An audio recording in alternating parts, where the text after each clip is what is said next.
Hey everyone, the slideshow is back and it's time to talk about strongholds. I don't really know what to call this series. I'm gonna call it Infant Shorts for now because it's no longer like the intro stuff. But I really need people to stop just running at Stronghold C. So let's talk about why. Um, Super quick, like we have to understand how we win strongholds, right? Strongholds isn't how many strongholds do you capture. It's not who has all three. It's scoring points while holding strongholds, and then either whoever hits the most points first, I think it's 250 in ranks or 200 in social, or if the timer runs out, who has the most. You only get points while you have the majority of strongholds, which is a very, very, very important point. Like three is nice. Yeah, you score faster if you have three. But if you only have one, you don't score any in the other team scoring, and that's how you lose the game. So the key thing to strongholds is make sure you have two of them. If you can get three, cool, go for it. But you need to have two. And if you have two and you lose one, you no longer have two and you have one and you're losing, and that's a problem.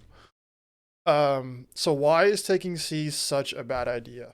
We're gonna go over this mostly in the context of live fire because I think that's the most egregious. It's pretty bad on streets. And I don't know recharge well enough to say definitively how bad it is, but I'm pretty sure C is also the worst one on there. But if you're familiar with live fire at all, we're talking about live fire for now. I'll show you in more detail with a map afterwards. But why is it bad? When you have two strongholds, it's not necessary. If you have two, you're scoring, the other team's not scoring, you're growing your lead. And you win games by growing your lead. You don't win games by getting a lead and trading it back and forth. You have to get the lead somehow, and holding two is how you get a lead. Not only is it not necessary, if you're going to C and you have A and B and you go to C, it gives the other team good spawns because if you're in A, B, and C, the map only has like certain places to put people. And you're not freeing up bad spawns for the team, so they have to, by nature of blocking bad spawns, they have to get good spawns. Not only that, if this spawn system works how it works in other Halos, and so far it seems to, if you're in a position, the game will weigh spawns for your team towards you. If you're in a bad spot, your team dies, and you're going to spawn in a bad spot. So most of this is around spawns, and it's not necessary, but it also puts you in a bad position normally. C is pretty far out of the way from most places, and if you're in C, you're not helping A or B.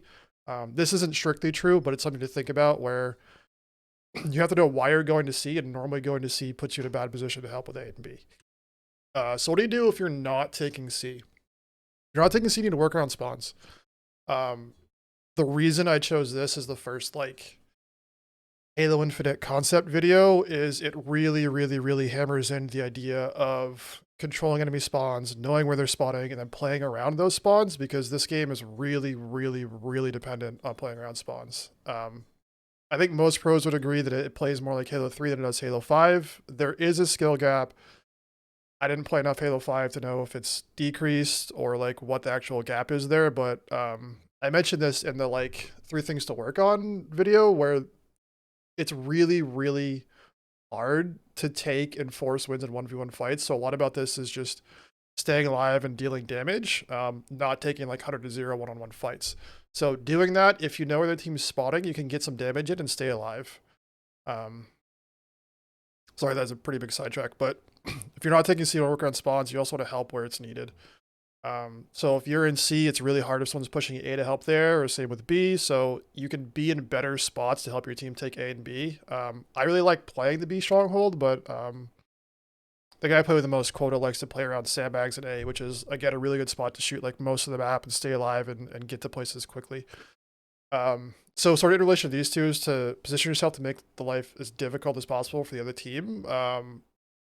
If you have two strongholds, people shouldn't get to walk to one of your strongholds and be in the stronghold with full shields. Like you need to shoot people as they're walking to stronghold. Not only does it give your person who's defending that stronghold an advantage, I mean, defending, use it loosely, don't just like sit in A and defend it, but like if someone's in your stronghold trying to fight out of it to like stay alive while they cap it, they shouldn't be doing that from full shields. And if they're half shields while they're doing it, it gives your team an advantage to push them. So if we know what to be doing instead of taking C, I mean, obviously you can't just never take C, right? There has to be reasons to do it. Here are a few reasons why you would take C, because inevitably these situations to come up. You need to know whether you should be taking C or you should be doing something else. As a general rule, if you have 2, C is probably bad. If you don't have 2 strongholds, so you have A or B or 0, and you're near C, just go take it. Like, taking C, if you're there, is rarely a bad decision, right? Because if you take C and then your team pushes to B, then you have B and C, and the other team has to push one of yours or you're scoring, right? So it makes the team push into you, which in pretty much every situation is an advantage for your team. I mean, coordinated pushes are good and like they can be executed well, but if you don't have C and you spawn there, just take it. If you do have 2 and your team knows what you're doing, you can take C because it does accelerate your lead, but you have to do that in a way where your team is confident in controlling the other team's spawns. If you're taking C just because you want more points and you don't keep track of when the other team spawns, when each person of the team is coming, so don't be like, oh, we killed 3 and just like, oh, I guess they're alive now. You have to keep track of, we killed 2 people, 1 just spawned, then the next one spawned, then we killed another. Like, you have to keep a rolling tally of who's dying, who's spawning, then fighting those spawners immediately. Good comms, which is something I want to cover soon, help with this a ton, which is the reason why I almost never recommend this in matchmaking. You sort of have to know the people you're playing with to do this well, and then also the communication between players for keeping tabs on when and where people spawn is a really, really tough skill, and people who are good at it are very good at this game. So if you're confident in your team and that you can control the entire map, because you literally have to control the entire map with this, then taking C is a good thing. You will see pro teams do this occasionally, but you'll notice when pro teams take C for their 3rd cap, they don't immediately lose A or B, right? Like, they take it and they get a stretch of runs. I will guarantee in 90% of your games, if you take C when you have A and B, you lose A or B within fucking 10 points, right? Like, the reason that happens is because you go to C and it's realistically 3v4 because the guy's capping C, someone probably dies at A or B, and your team isn't coordinating on chasing spawns because you guys have to all be on the same page of, we're taking C, and because we're taking C, we have to be aggressive against spawns. If you just take C and you have 2 people not on the same page and they're playing defensive at like back B and sandbags, like, you have one guy gonna get run at, you're at C doing nothing, and then your team goes down, like, you're down 2 people, their team's up 3 or 4, and they're in A capping it. Like, you have to be aggressive on spawns if you do this. So you can do it, but you have to have a game plan for what you're doing when you have all 3, which doesn't happen in matchmaking. Cool, it's in the slideshow. So what I want to go over is live fire. So I played a game a few weeks ago which sort of like really hammered this concept home for me. I haven't been able to play a whole lot of Infinite, which kind of sucks. But if you think about it, right, and you have A and B, you can influence most of the map. Where I highlighted is like generally where you should be standing. If you have it, you should obviously like be riding bottom mid and stuff with somebody. But from what I understand, most of the places that you can spawn on live fire are like under C, so this back courtyard area. You can spawn back here, you can spawn in C, you can spawn pretty much all over dummies, you can spawn back here, you can spawn here, you can spawn in A, you can spawn in garage, you can spawn back B. I think there's a nest spawn, but if it is, it's like really not highly weighted. I think it's the same with, is it the same with like OS spawn? But in general, like if you look at this, if you have A and B, the game's not going to spawn anybody on this part of the map, right? If you're killing the other team all over here, the other team's going to spawn in these places. So if they spawn in these places, they have a few options. They can run at A through scoreboard. They can go nest to B. They can go like under through pillars, and they can go bottom A. Like this is the same thing, right? So if you look at these routes, it doesn't take a whole lot to control all of this shit, right? It's like, I don't really play B. When I'm playing B, I sit like on this wall. You can see nest bridge, you can shoot pillars, you can shoot here, and you can get into garage to help A, right? It's really easy to do that. And if you're sandbags, you can shoot down mid, you can shoot everybody here, you can shoot everybody here, and it's really easy to stay alive. That's 2 of the 4 people, which makes it really, really hard if you have 2 other people sitting around doing stuff for somebody spawning in any of these places to get into A or into B without being mostly dead.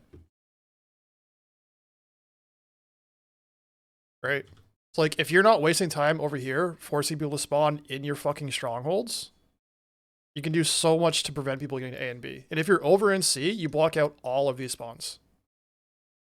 So if you're in C blocking these spawns, where's the other team going to go when they spawn, right? Your team's going to be killing people. They're going to spawn next to A.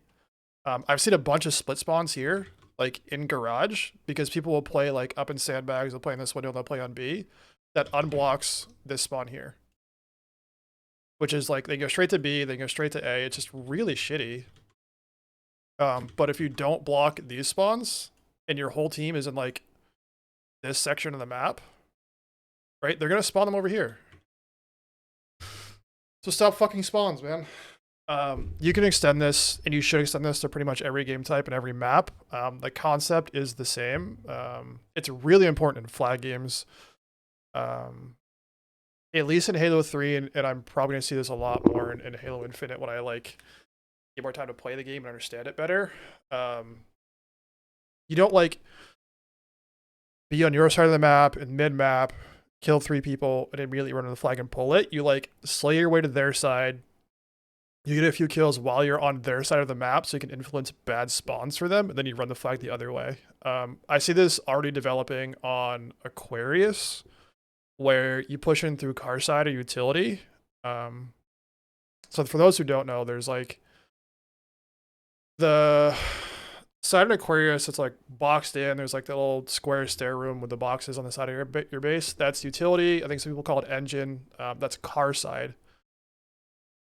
And then the other side is like that open side with like the box, like little planter spot area. That's pink side. It's adopted from midship just because it plays so much like midship. Pink and carbide don't make any fucking sense on that map, but that's what people call it.